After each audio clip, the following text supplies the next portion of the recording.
tema da noite é o ponto de vista aplicado na vida em família. O ponto de vista é uma análise que o Kardec faz no capítulo 2 do Evangelho segundo o Espiritismo, Meu Reino não é deste mundo, nos itens 5 a 7. O Emmanuel, no prefácio do Missionários da Luz, traz de uma maneira muito clara que a doutrina é consoladora. A doutrina espírita é consoladora, mas ela é libertadora por excelência. Significa dizer que nós temos que trabalhar com a doutrina de tal maneira que em qualquer circunstância das nossas vidas, ela tem que nos consolar no momento em que nós precisarmos, mas por excelência tem que nos ajudar a nós libertarmos e avançarmos no progresso moral. Fundamentalmente. Sobre esse aspecto, é importante entender o seguinte, que nós fomos criados, depois de vivenciar toda a evolução do princípio inteligente por milênios, chega um momento em que Deus nos cria como espíritos.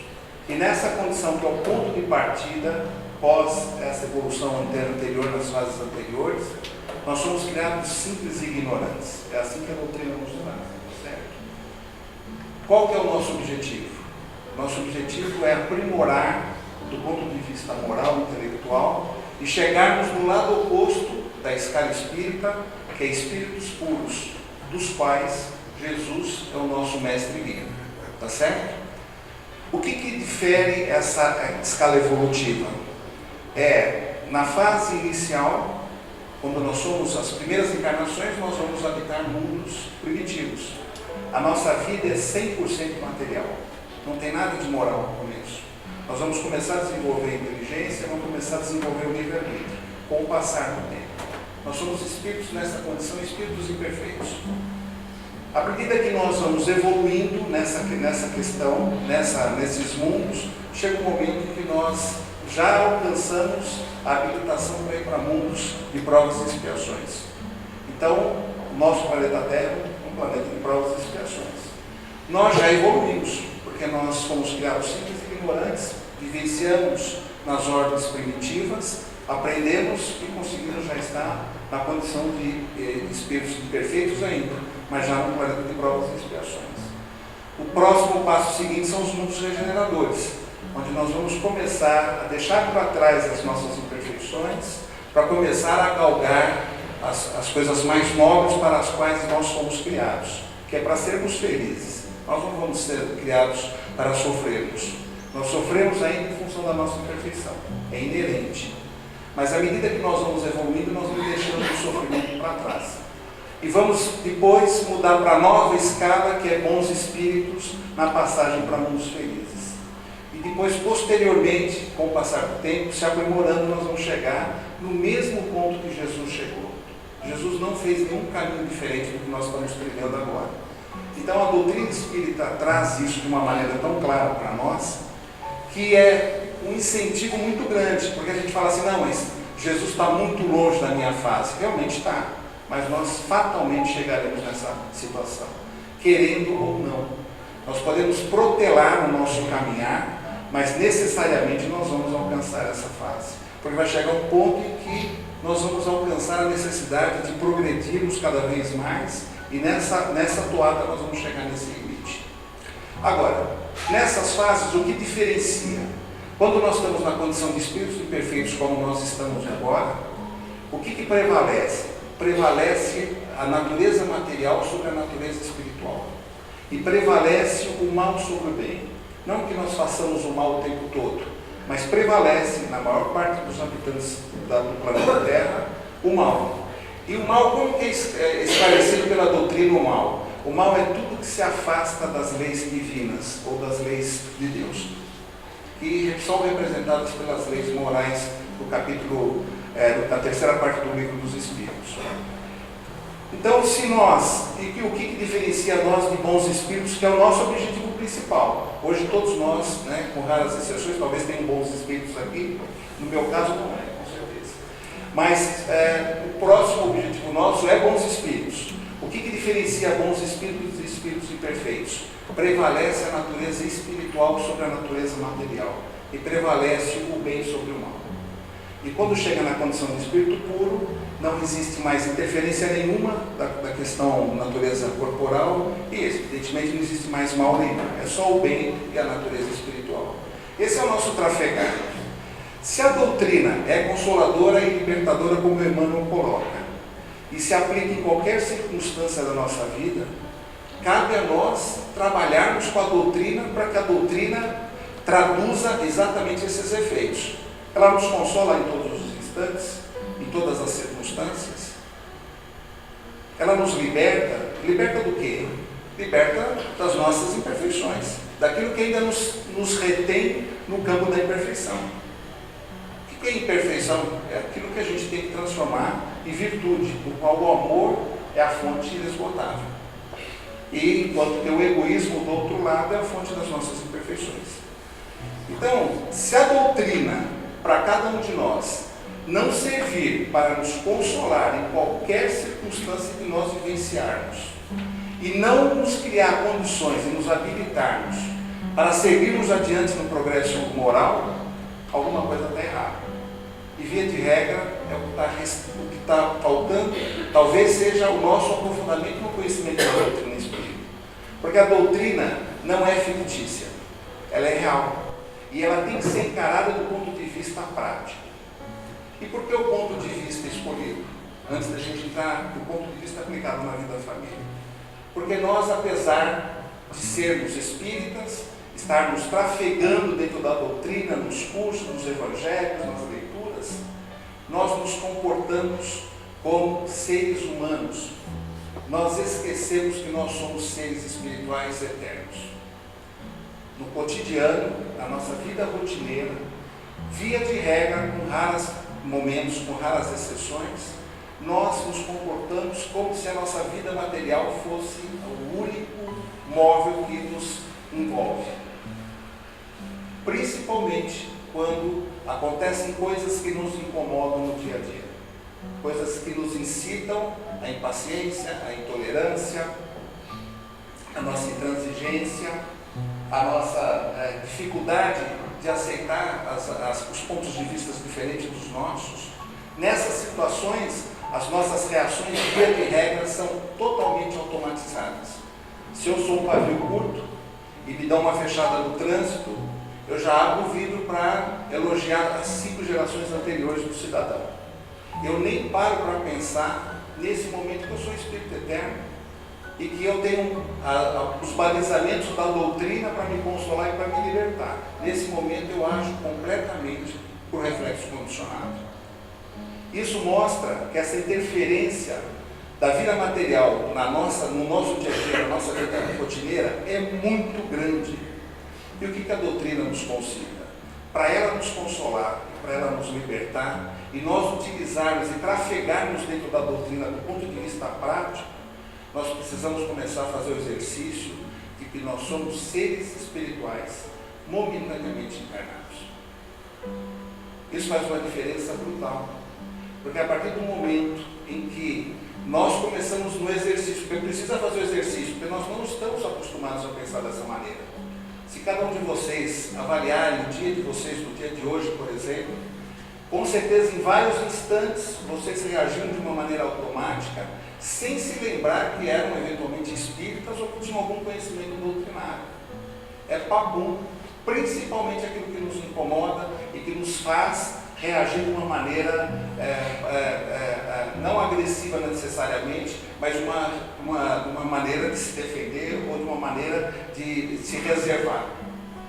Nesses momentos é que provam que realmente nós esquecemos que somos espíritas. E espíritas não na concepção da palavra, mas em assumir a postura de forma a encarar a vida física. O Kardec, nesse capítulo 2, nesse item 5, coloca claro o seguinte, que a ideia clara e precisa que se faz da vida futura, da vida como espírito, dá uma fé inabalável.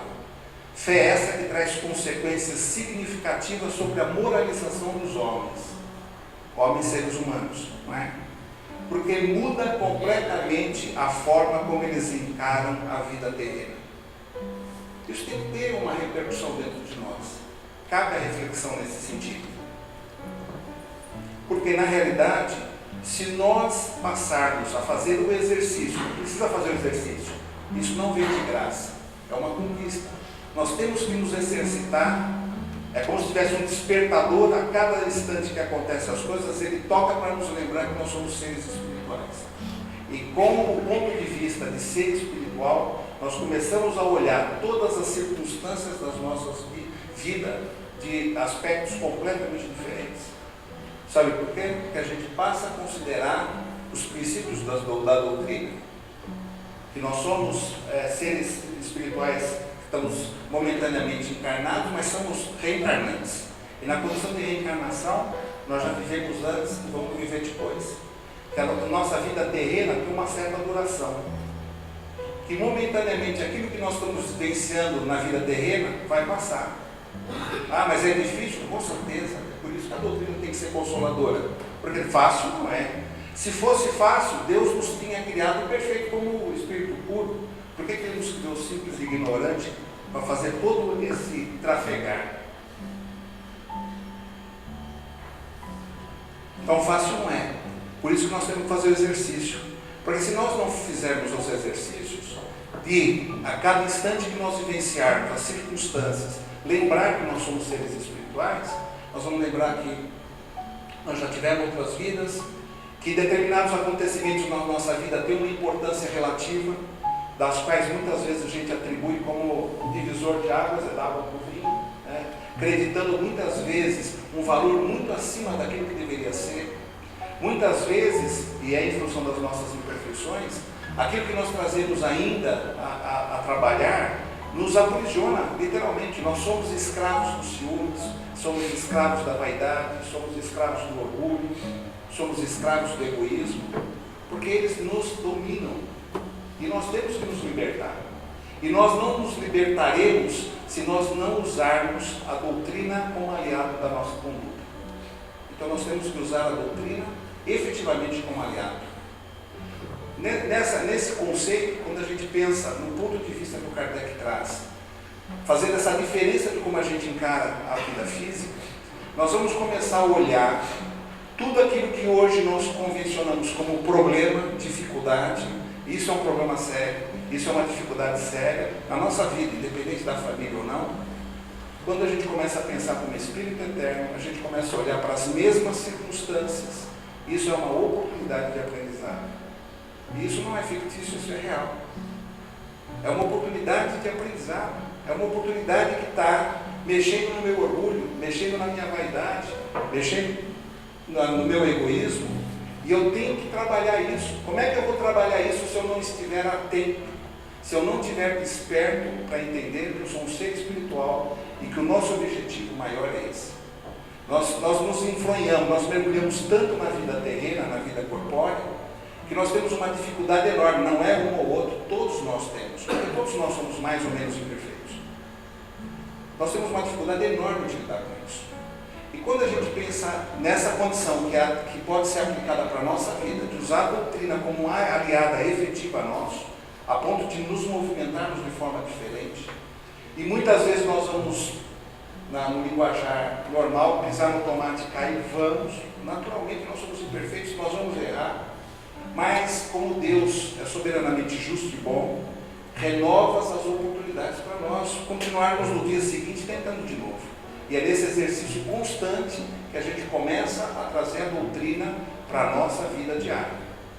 E isso é fundamental. E quando nós não fizermos essa modificação, nós vamos ter dificuldades, vamos caminhar, vamos evoluir, mas vamos ter mais dificuldades. Porque a doutrina não passa a ser a nossa aliada. Nós temos as informações, mas no momento do dia a dia, que é onde nós temos que usar as informações de forma prática, nós estamos dispersos, entre aspas. Nós ainda não estamos aderidos a realmente usar essas informações. Isso faz uma diferença grande. Vamos pensar na família. Quando a gente pensa na família, se nós fugirmos da condição normal nossa, porque é lógico, a família é o núcleo de amor, né? É a premissa básica. A família é o núcleo de amor. Quando a gente olha do ponto de vista de espírito, ser espiritual que nós somos, de espírito eterno encarnado, quando a gente olha para a família, a gente vai puxar da doutrina as informações. Então eu sou um espírito imperfeito, estou casado com a minha esposa, com meus filhos dentro do meu lar, mas eu sou um espírito imperfeito. Eu tenho várias vivências, eu tenho experiências do passado, algumas habilidades desenvolvidas, muitas outras a desenvolver. Eu tenho determinadas características em que as imperfeições pesam fundamentalmente neste ou naquele ponto. Mas a minha esposa também é um espírito imperfeito. Também tem as suas vivências anteriores.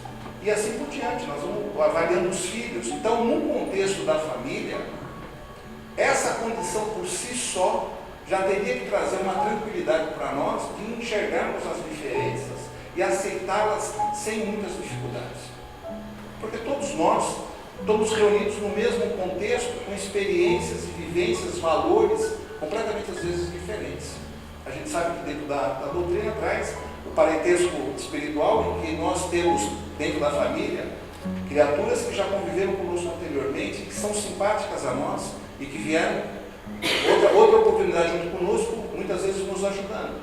Mas nós também temos aquelas situações em que talvez o filho ou a esposa sejam os nossos desafetos do passado.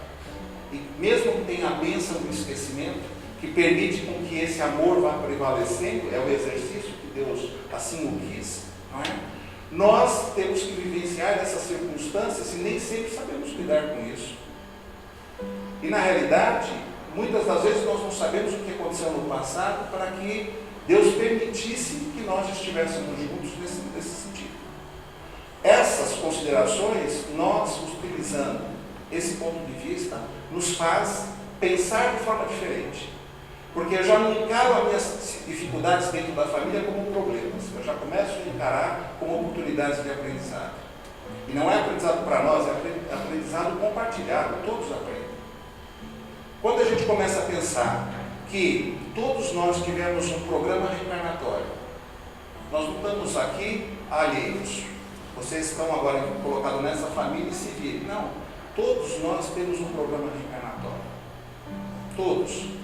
Todos nós temos um espírito protetor, o anjo da guarda, o anjo guardião, que sabe perfeitamente o nosso compromisso espiritual para essa encarnação, sabe do nosso relacionamento com os nossos entes dentro do nosso núcleo familiar, sabe das dificuldades que nós iremos ter. E se eu, como pai, tenho essas condições, a minha esposa também tem o espírito protetor dela, também tem o programa reencarnatório dela, e da mesma forma meus filhos. Com essas considerações, eu começo a olhar as dificuldades que tem dentro do lar, os conflitos naturais, como qualquer relação de convivência traz, mais ou menos, nós começamos a nos posicionar de forma diferente.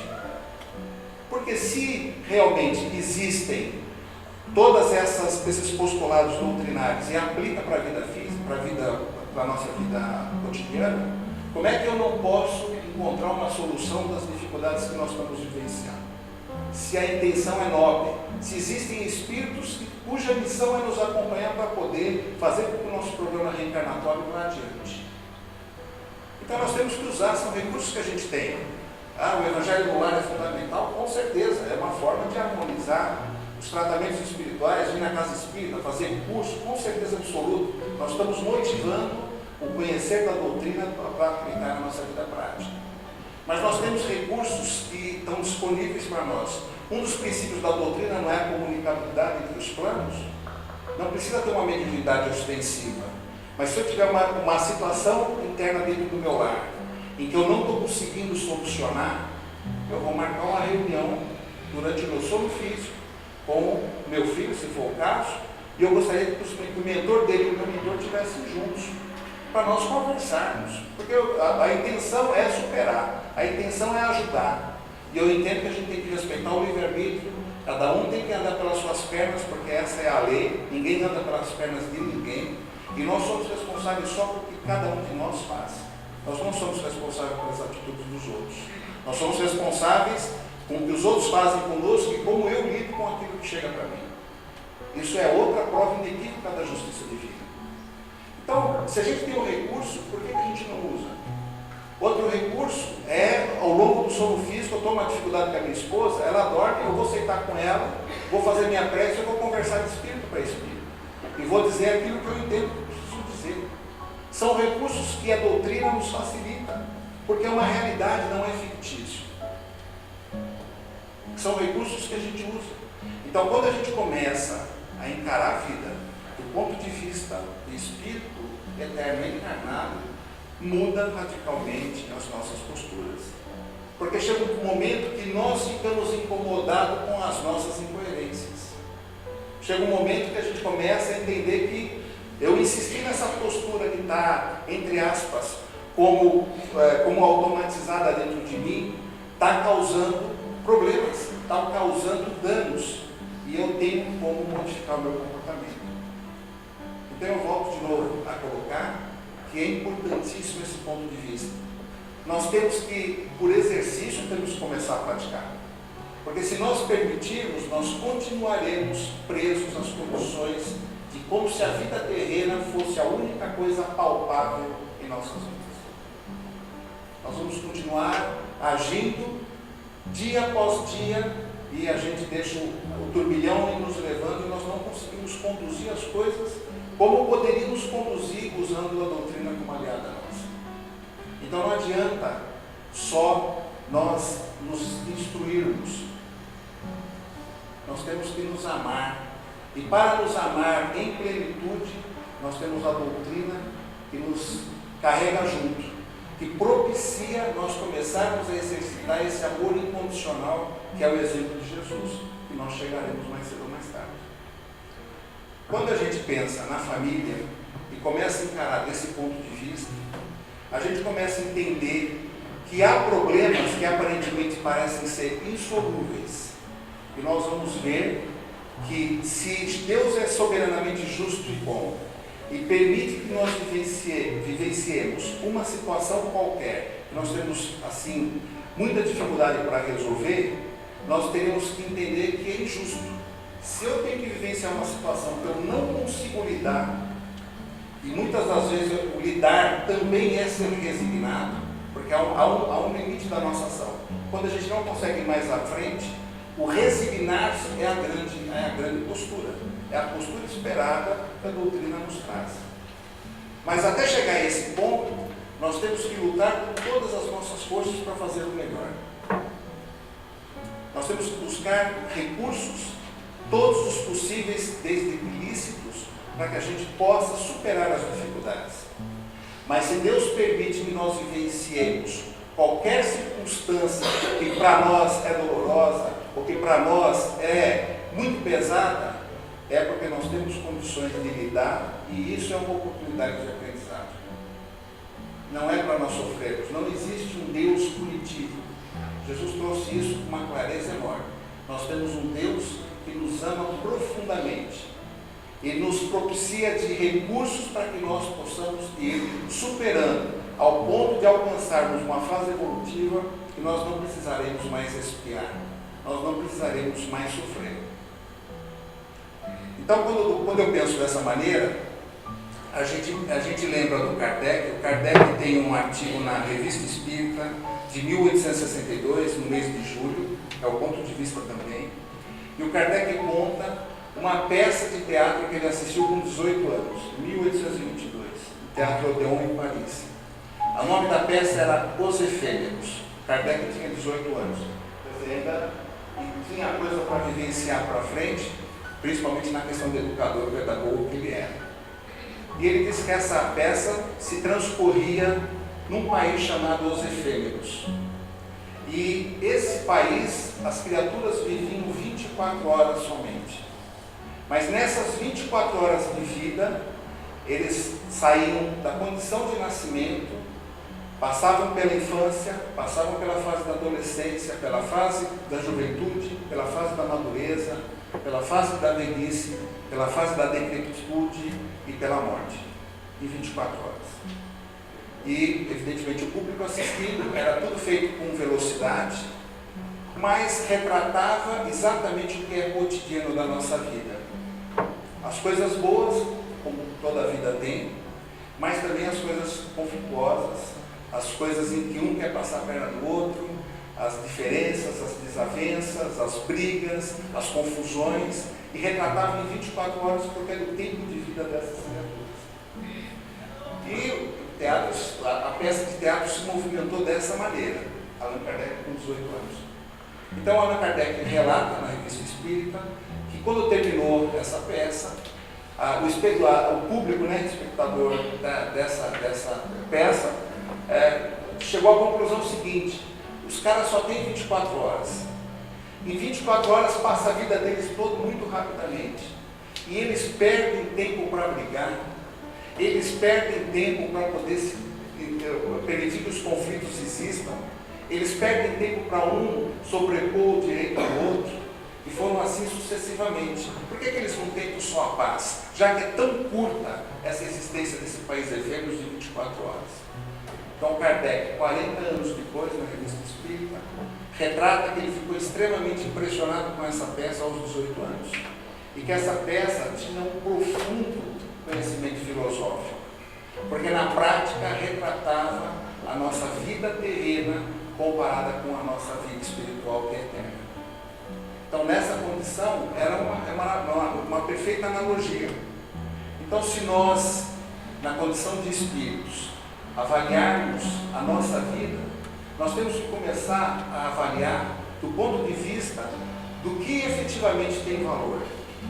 O que efetivamente nos prende, o que efetivamente nos atrai. E se isso está dentro da visão do Espírito Eterno que nós somos. É isso que faz a diferença. Então, no nosso coração, não é fácil para ninguém, com certeza não é.